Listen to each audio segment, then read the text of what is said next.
Hollywood, California, we present tonight the first story in the new series of radio dramas called Dr. Christian, with the famous Hollywood actor Jean Hersholt again starred in the title role. These stories are back on the air after our summer holiday in response to the demands of millions of radio fans who learned to love the good Dr. Christian last year when he was heard in his very human life stories on Sunday afternoon. They are sponsored this year, as last, by the Cheesebro Manufacturing Company, owners of the trademark Vaseline, and producers of Vaseline Petroleum Jelly, Vaseline Hair Tonic, and other famous Vaseline specialties. The Dr. Christian drama comes to you tonight from the big theater in the beautiful new CBS building in Hollywood. The house is filled with enthusiastic followers of Jean Hersholt, and so we're going to ask him to come out here and take a bow just before the curtain rises on River's End. Ladies and gentlemen, Jean Hersholt. Thank you. Thank you very, very much, ladies and gentlemen. Well, here I am again, thanks to you people who so kindly accepted our Dr. Christian program last year, and thanks to our sponsor, the Cheesebro Manufacturing Company. Believe me, I'm happy to be back. Last spring, I told you that the one thing I looked forward to most during the summer was making a picture with the Quintuplets, my first. Well, I made the picture, and by the way, it's being released all over the United States and Canada today, and it's called 5 of a Kind. Nearly a year and a half had passed since I'd seen those 5 little darlings, and of course, it was a joy to be with them again. I found them all in marvelous health, just as bright and full of pep and mischief, and as lovable as 4-year-old children can be. Incidentally, in one of the scenes for the picture, I had to eat breakfast with them. And in order to get long shots and close-ups of the scene, we repeated it 4 times, and so I had to eat breakfast that many times. When Yvonne, who of course knows nothing about film technique, saw that, she turned to her sister and she said, "Poor Dr. Luke, he must be awfully hungry this morning." Well, in conclusion, I want to thank you for the many thousands of letters we have received in response to our Dr. Christian program. Believe me, we appreciate it.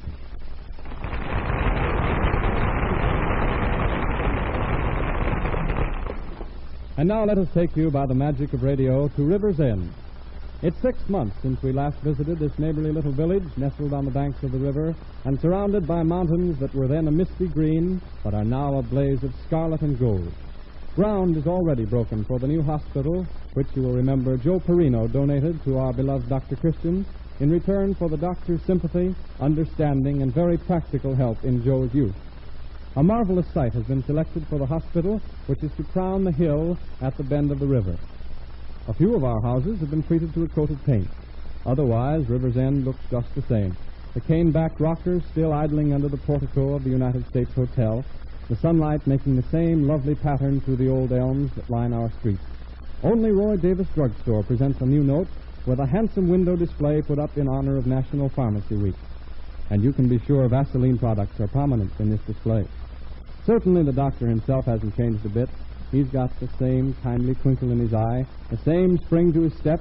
Yes, and I'm still wearing the same old tweed suit I've had for years.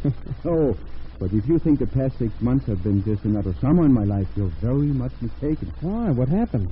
Something quite different from anything I've ever experienced. Something revolutionary. You didn't fall in love? No, but I had a taste of what the result might be if I did. Well, what do you mean? Well, it's a long story, but as good a story as I can think of to tell you tonight. It all started last spring, the very end of April it was. I'd kept Judy Price, my secretary, at the office later than usual that day, taking care of some correspondence which I hadn't time to attend during the office hour. We'd just finished the last letter when... Dr. Christian's office? Yes? Yes, he's right here. It's the mother of 7. Mrs. Bassett? Yes. Hello? Yes? Oh, hello, Mrs. Bassett. Oh, complaining of pain again, is he? Have you been using the medicine regularly? Oh, he broke the bottle. Well, I'll bring you some more when I come. Keep a hot water bottle on his ear, as I told you. What? He won't let you put a hot water bottle on his ear? Oh, but that's ridiculous, Mrs. Bassett. He needs it, he's got to have it, whether he likes it or not. How? Well, just hold it there. Don't let him push it away. Well, do the best you can. I'll be around shortly. Jackie worse? Oh, his ear is picking up a bit. And his mother can't do anything with him. He's knocked the bottle of medicine out of her hand and broken it. Ah. He won't stay under towels, and he refuses to have a hot water bottle on his ear. What he needs is a good spanking, a spoiled brat. There's a time when I wish my hospital was finished. Why, I'd pop him right in here. Then he'd have to behave. His mother ought to be able to make him mind, though. I don't know what's the matter with mothers nowadays, Judy. They don't any of them seem to have control over their children. Believe me, if I ever have any babies, they're going to be trained, and trained properly. It's not difficult, if you just start right. No. But once the baby realizes he's got the upper hand, you're done for. Take Mrs. Allen's baby. Thanks, I don't want him. Maybe you could wean him from his bottle. Don't tell me that great, big, galumphing 2-year-old still takes a bottle. No, you won't go to bed without it. And he's discovered that if he screams long enough and loud enough, he'll get it. I never heard such nonsense. Why did his mother give in to him? Well, she says she's afraid he'll rupture himself screaming. The fact of the matter is, she can't bear to hear him cry. All she has to do is shut the door and go away and leave him. He'll soon stop. Of course. But try to make her believe it. Speaking of babies, what do you want me to do with all those samples? Samples? Baby foods and things. They keep coming in from different manufacturers. Got a whole shelf full of them. Milks and cereals and toilet goods. Oh, just leave them where they are for the time being. I may find some use for them later on. Well, is there anything more you'd like me to do? I've kept you too late as it is. You run along home. What about yourself? Oh, I'm going around to Mrs. Bassett for a minute, and then I'll call it a day, too. Well, give Jackie a good spank for me. All right. Well, good night. Good night, Judy. Oh, hey, what's this? Forget something? I almost fell over this bundle. You couldn't leave your wash on the doorstep. Oh, my goodness. It isn't the wash. It's a baby. What? Look. Well, I'll be blessed. A live baby. Where did it come from, do you think? Well, it didn't walk here, that's certain. Who could have left it? And when? Not very long ago, or whoever it was. I came in only about 3/4 of an hour ago myself. And there's been no patient since. All right. We'll take you inside where we can get a better look at you. There. Now let's see. You recognize it? No, it's no baby I've taken care of. I don't see how you can tell. They all look so much alike. What are you looking for? Well, I thought there might be a note pinned on it somewhere. Oh, yeah, there ought to be. I don't see any.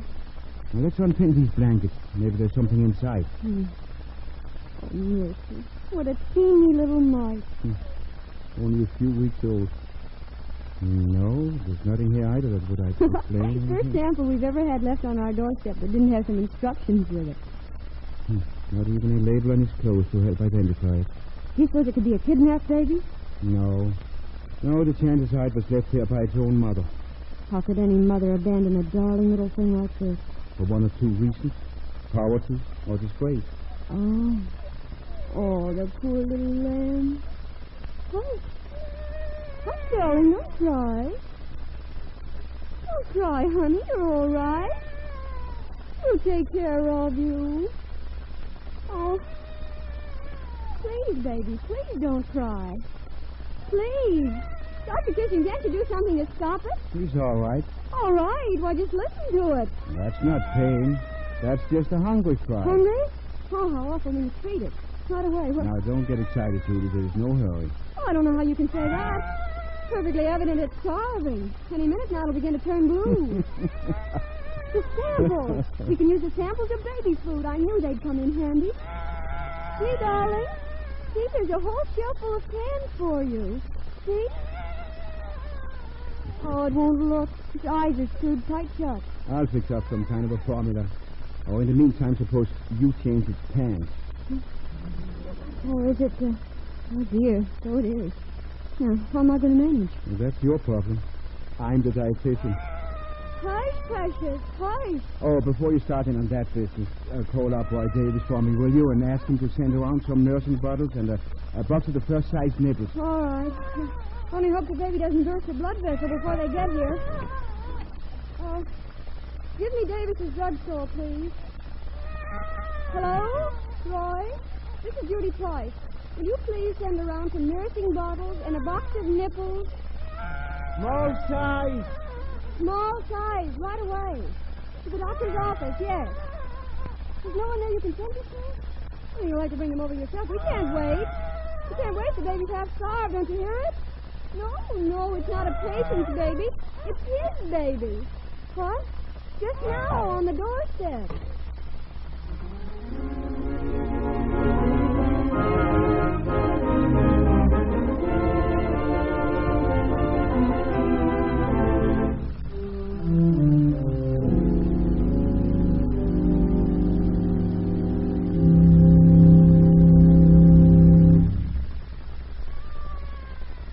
It's more than generous of you to make the offer, Mrs. Bassett, but... Now, Doctor, there's no but about it. Will and I have talked it all over, and he agrees with me that we're the logical ones to adopt the baby. With already 7 of your own? Our house is elastic, Dr. Christian, and so are our hearts. Always room for one more. Well, as I say, you're very generous. We'd be brought up in a real normal family atmosphere. Lots of brothers and sisters. Well, I don't think it is fair, Mrs. Bassett, to add to your burden. Oh, a baby's no burden. No? Well, of course, you naturally found it so. A bachelor, quite unequipped. But I'm so used to the dear little thing. I've got it all planned. He can have Jackie's crib. Jackie's outgrown it anyway. Well, then how about lending it to me? What? Well, at the rate the young man is stretching out, he won't be able to sleep in a clothes basket much longer. Well, I should think whoever adopts him would have a... Nobody's going to adopt him, Mrs. Bassett. What? I'm keeping the baby myself. You don't mean you're going to raise him? God willing. But how can you? I mean, you're not fixed to take care of the child. Oh, I managed for a month with the help of Judy. Well, what does she know about babies? She's learning rapidly. He doesn't sound so to me. That poor little lamb has been crying steadily ever since I came in here. He's unhappy. Oh, he's all right. I wish you'd let me go into him. I'd soon find out what the trouble is. There's nothing wrong with him. You'll excuse my contradicting you, Dr. Christian, but I'm the mother of 7, and I couldn't... There. Now, you see? She stopped. Because she stuck a bottle in his mouth. Oh, no. Oh, yes. Well, it's only 4:30, Mrs. Bassett. The baby doesn't get fed until 6. Then she's chloroformed him. He simply found out it wouldn't do any good to scream, and so he stopped. I'd like to lay you a little bet. After all, I've had 7 of my own, and And the youngest is super equipped? Could I send Ted Peters around for it tomorrow sometime? Why, yes, I guess so. Thanks. And now, if you don't mind, I've rather some urgent calls to make. I still think you're doing the child a great injustice, Doctor, to deprive him of mother love. If you should change your mind about letting us adopt him... There's no chance of it, I'm afraid. But, thank you just the same. Oh, and thank Will, too. He has my sincere admiration. I got it. Well, good day. Good day, Mrs. Bassett. Judy. Is he gone? Yes. Judy. Oh, I couldn't help it, Dr. Christian. I was going slowly nutty listening to him cry. I was afraid he was disturbing you, too. Oh, a whole hour and a half ahead of schedule. Well, does it matter? Just this once? Well... He was so appreciative when I gave it to him. Look at him. Isn't it darling the way his little fingers curl around it? He wanted to adopt him, Judy. Mrs. Bassett? What'd you tell her? It's the same thing I've told all the others. No. Well, I'm glad. I'd hate to see her have him. She's got a great heart, that woman. She really does love children. Yes, but she spoils them. Oh, he's dropped his bottle. It slipped right out of its little hand. And get milk all down its neck. Never mind, Judy will fix.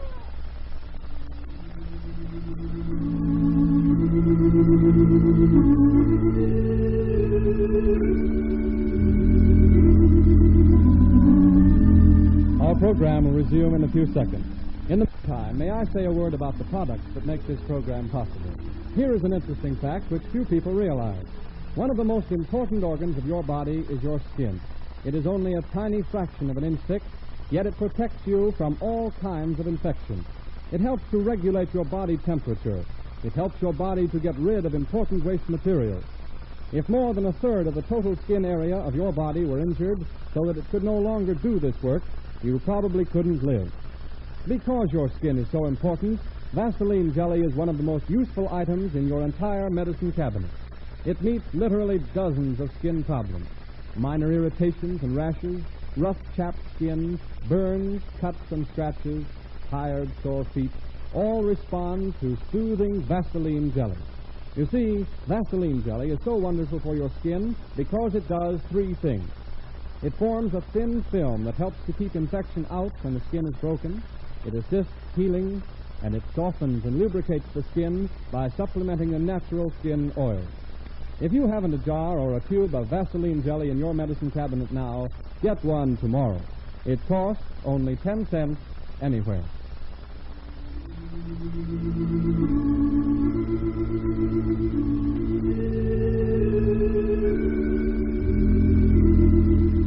We return you now to Dr. Christian's office. The time is late afternoon of last Friday, October 14th. Judy Price is sitting in front of the baby, alternately feeding him and cooking. This little pig went to market, but this little piggy stayed home. Funny, isn't it, the way his toes overlap? Yes. One of the first things I ever noticed about him. Miss Abby Hewitt didn't notice it until yesterday. My, slipping, isn't she? Yeah. She lost no time, though, in informing me that we were letting him wear shoes that were too small for him. What did she say when you told her he'd never had a pair of shoes on his feet? It was just as bad. She pointed out that it was now the second week in October, and every well-cared-for child should be shod. These women. Oh, giving them all something to talk about this summer. Has you finished the supper yet? All but the prunes. All right, honey. Let's have a nice prunes now. No, don't turn your head away. Look, here comes a great big automobile. Honk, honk. Right down the little red lane. You mustn't take games with him, Judy, when you're feeding him. He won't eat unless I do. Don't you remember I told you? Once start amusing a child with his meals, and the first thing you know, he'll demand a whole symphony orchestra. Okay. You try and get these prunes down in. Now, the idea is to look as much like a cigar store engine as possible. Here, Sonny. He's the one who looks like a wooden Indian. See that jaw clamped shut? Here. No, don't push it away. Strong for his age, isn't he? Come now, boy. Come now. No more senseless now. No more nonsense. Come on now. Eat your prunes. Oh, just try them and see how good they are. Good. They are good, aren't they, Judy? Oh, I fixed them just the way you told me to. Put them to the colander and everything. Well, then there's no reason for his refusing them. It's just a whim. Well, give me the spoon again. I'll get them down in. Looks perfect. Here comes a big airplane. Down, down, down. There, what did I tell you? Happy landing. Oh! He sneezed it all out again. All over me. Not all over you. Look at me. Oh, what a mess. Why didn't he give some warning? No, baby, no. Take your hands out of that saucer. You little wretch. Oh. Is that the doorbell? Oh, yes. Wouldn't you know somebody picked this time to call? Oh, you'll have to answer them first. I'm not fit to appear in public. I don't look too presentable myself. Let's see. Oh, you're all right. Oh, no. Wait a minute. What? There's a little blob of prune on your ear. Where? Oh, the other ear. Oh. Higher. Up higher. Oh. That's it. Now it's Got off. it? Oh, shut the door into the office, won't you? If it's anyone who wants to see the baby, tell him he's got the spotted fever. All right.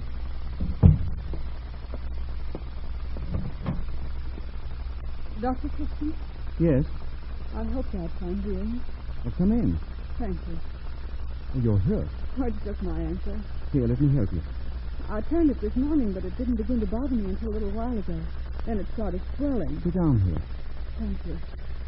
Why, I know you, don't I? I didn't know if you'd remember me or not. I used to visit in Rivers End quite a lot. You're Dory Brenton's cousin. Yes, that's right. Lila Bronson. At least it was Lila Bronson. It still is. I remember you coming in here when you were about 15 years old. You had broken your collarbone under rather unusual circumstances. Playing Juliet on an improvised balcony, and it collapsed under me. Oh, well, that wasn't the first time you paid me a professional visit, though. First time it was a case of poison ivy. Oh, don't remind me of that, please. You'd made a wreath to twine in your hair. And being a poor ignorant city child, I thought it was a kind of ivy they crown poets with.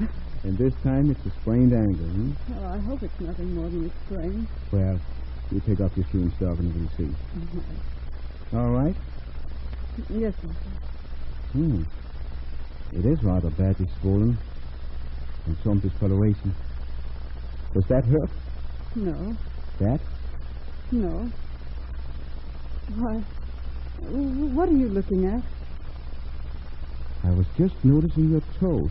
Oh, yes, most people think it's on account of my shoes, but it's not. They've always overlapped like that. Yes.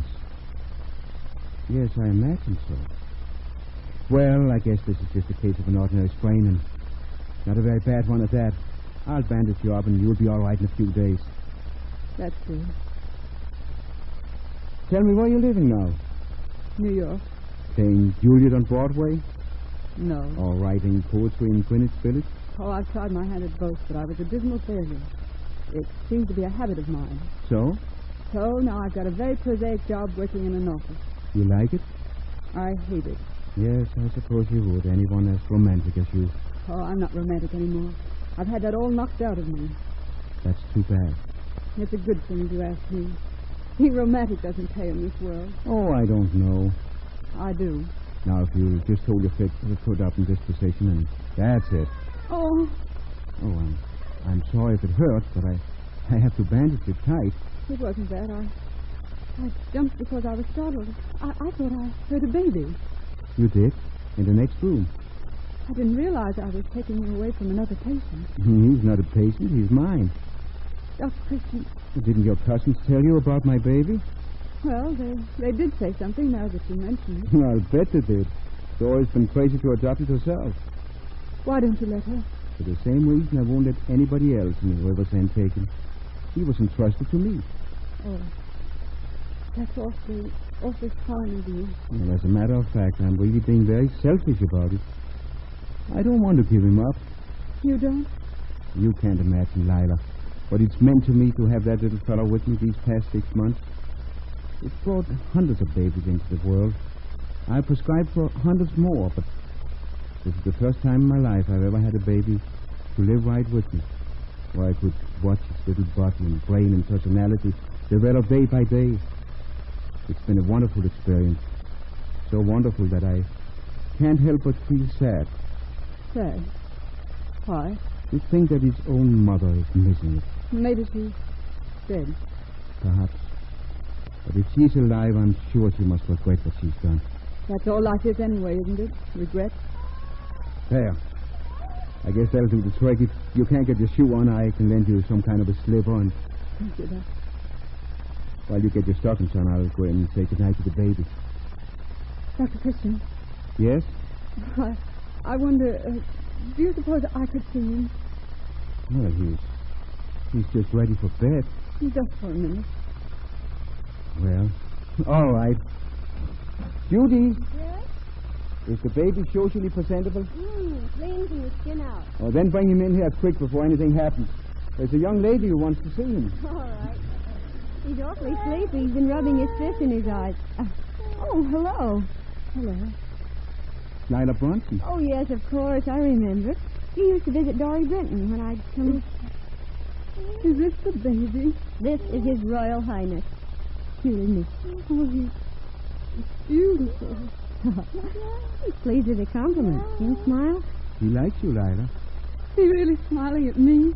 Of course he is. Oh, you darling. I guess the liking is mutual. Could I hold him just for a minute?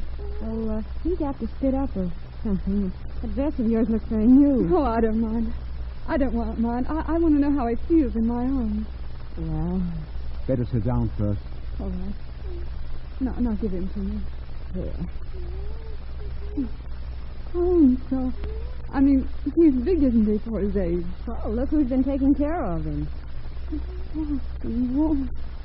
And beautiful. Beautiful.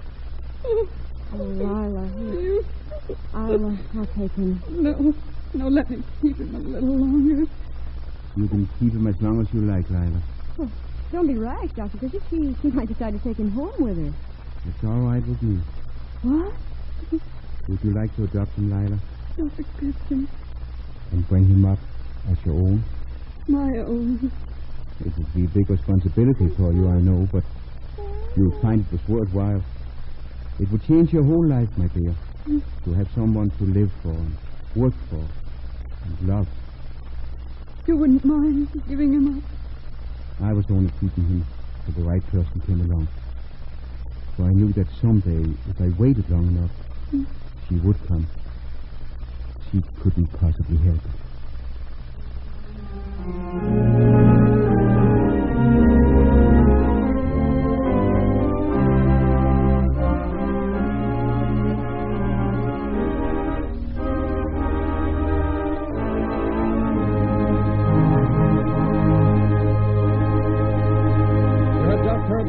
Story in the new Dr. Christian series, which stars Jean Hersholt in the title role. Other artists in tonight's drama were Rosemary DeCamp, young Hollywood starlet, who regularly plays Judy Price, the doctor's secretary. Gloria Holden, whom you've seen often lately in pictures, was Lila Bronson. The baby was done by Dorothy Farrar, whose trick voice is in great demand in Pictureland, and Jane Morgan, famous for mother roles, played Mrs. Bassett. And now, before we tell you about next week's drama, here is a young man whose problem is probably shared by thousands of men listening in tonight. Well, maybe it isn't important enough to call a problem, but I've certainly had a lot of trouble with my hair. I've got a dry scalp, and most of the things I've tried on my hair just seem to leave it drier and stiffer than before. And then some time ago, a fellow I know said, why not try Vaseline hair tonic? So I did. And I followed the directions about rubbing it on the scalp before shampooing and giving my scalp a good massage. I was surprised how soon it made a difference. My scalp felt better. There weren't any more dandruff scales on my coat. My hair seemed more vigorous. Another thing I like about Vaseline hair tonic, I don't have to douse my hair to comb it. A few drops of Vaseline hair tonic each day make it easy to manage, and it looks natural, not plastered down. Vaseline hair tonic will not dry the hair or scalp. It contains absolutely no alcohol. It is ideal for use both before you shampoo your hair and as a daily dressing.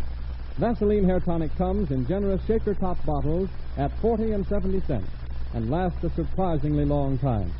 Begin using Vaseline hair tonic each day and notice the improvement in your hair and scalp.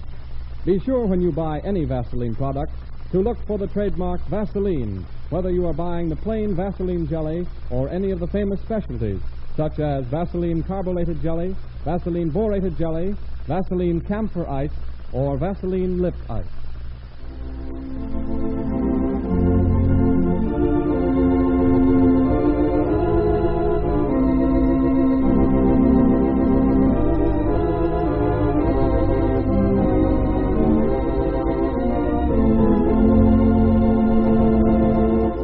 Next week's Dr. Christian story is called Boy Loves Girl, and Jean Hersholt will again be starred by courtesy of 20th Century Fox in the role of Dr. Christian. This is a most exciting and moving drama of modern youth, so be sure to listen, and tell your friends to listen next Tuesday night at this same hour.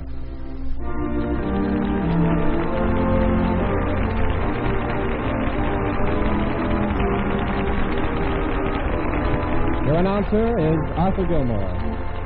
This is the Columbia Broadcasting System.